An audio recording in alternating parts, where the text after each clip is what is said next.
Mu ntumbero yo kwerekana ubumenyi n'impano kugwaruka mu bijanye no kwitunganiriza imigambi mito mito, ishirahamwe APE ryarasozereye ibikorwa vyari bimaze ukwezi byo kwigisha ugwaruka rwo kwishure rya Ekotesa na lycée municipale Kamenge ingene bo kwitunganiriza imigambi mito mito yabo kuri uyu wa gatanu. Alexandre NDUWAYEZU umwe mu baserukiye ishirahamwe APE avuga ko batunganije ico gikorwa kugira ngo umunyeshuri yahejeje ishure giwe bizomworohere kwitunganiriza imigambi yiwe atarinze kuzerinze.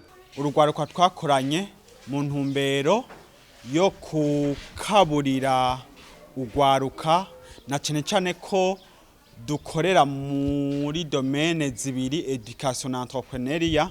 Ugwaruka rwacu ruheza amashure ahanini tukaba rufise mentalite canke se ivyiyumviro vyuko avec diplôme umwana ashobora guheza amashuri agaca kuronka akazi muri leta canke se muri entreprise runaka. Rero association APE yashizeho programme twise programme jeune entrepreneur, niyo twariko turakoreramwo. Tukaba rero twari twatunganije inyigisho duhereza bano bana na cyane abari mu mashuri aheza kugira ngo inyuma bamaze kuva mu mashure ntibace baja kwicara muhira, ariko bagire ico twokwita esprit entrepreneurial nkuko biri mu ntumbero y'igihugu. Twanezerewe cyane na cyane turavye competence cyangwa se ubukerebutsi bashoboye kugaragaza. Batweretse ko inyigisho twabahaye zagize ikimazi kandi kizogira ikimazi kuri bo no ku gihugu. Ku bwa NDUWAYEZU ngo ugwaruka rwari rukwiye kwiga ruzi ko rutagiye guca rushomera, ahubwo ko rugiye kubandanya ubundi buzima. Impanuro novuga ni yahe? Impanuro noruha nukumva ko dukwiye guhindura ivyumviro. Uyu munsi ni kwiga tutiyumvira ko tuziga duhejeje cyo akora mu biro. Twige tuzi yuko duheza tugaca tuja kwishingira imirimo, tutategezwa gushomera. Twige tuze yuko uno munsi ushobora guheza iruhande ya diplome ncanja gupratika ubumenyi nakuye mu ishure, bikagaragaza ko umuntu yize ashobora gutandukana n'umuntu atize.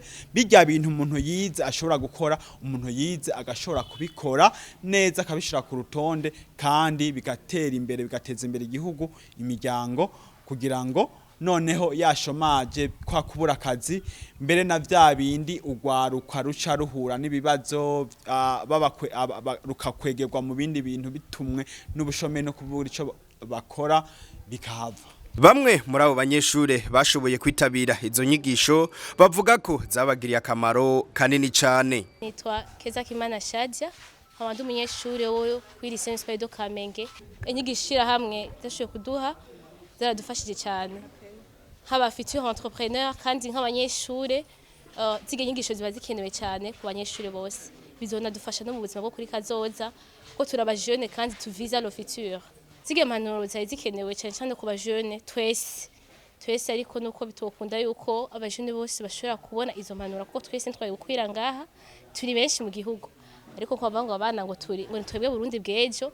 Zige manuro ni nziza, tunasaba yuko bishobotse moje no bandi ma établissement bakagira iki, bakamenyesha abana benshi bose bakamenya icari cyo entrepreneuriat apana théoriquement ariko pratiquement bagashobora no gukora. Cyo no hano urundi gwaruka nuko bokora amaboko mu mpuzu, tukareka kwishinga ama réseaux sociaux, ariko tugakora tukibuka neza yuko ni twebwe Burundi bw'ejo nyene, ni twebwe nyene leta, ari twebwe nyene twige tuzi yuko tutegeza kugira iki, gutanga akazi, atabwo tuzosaba akazi, bagakora tukareka ubunebwe ko turashoboye koko.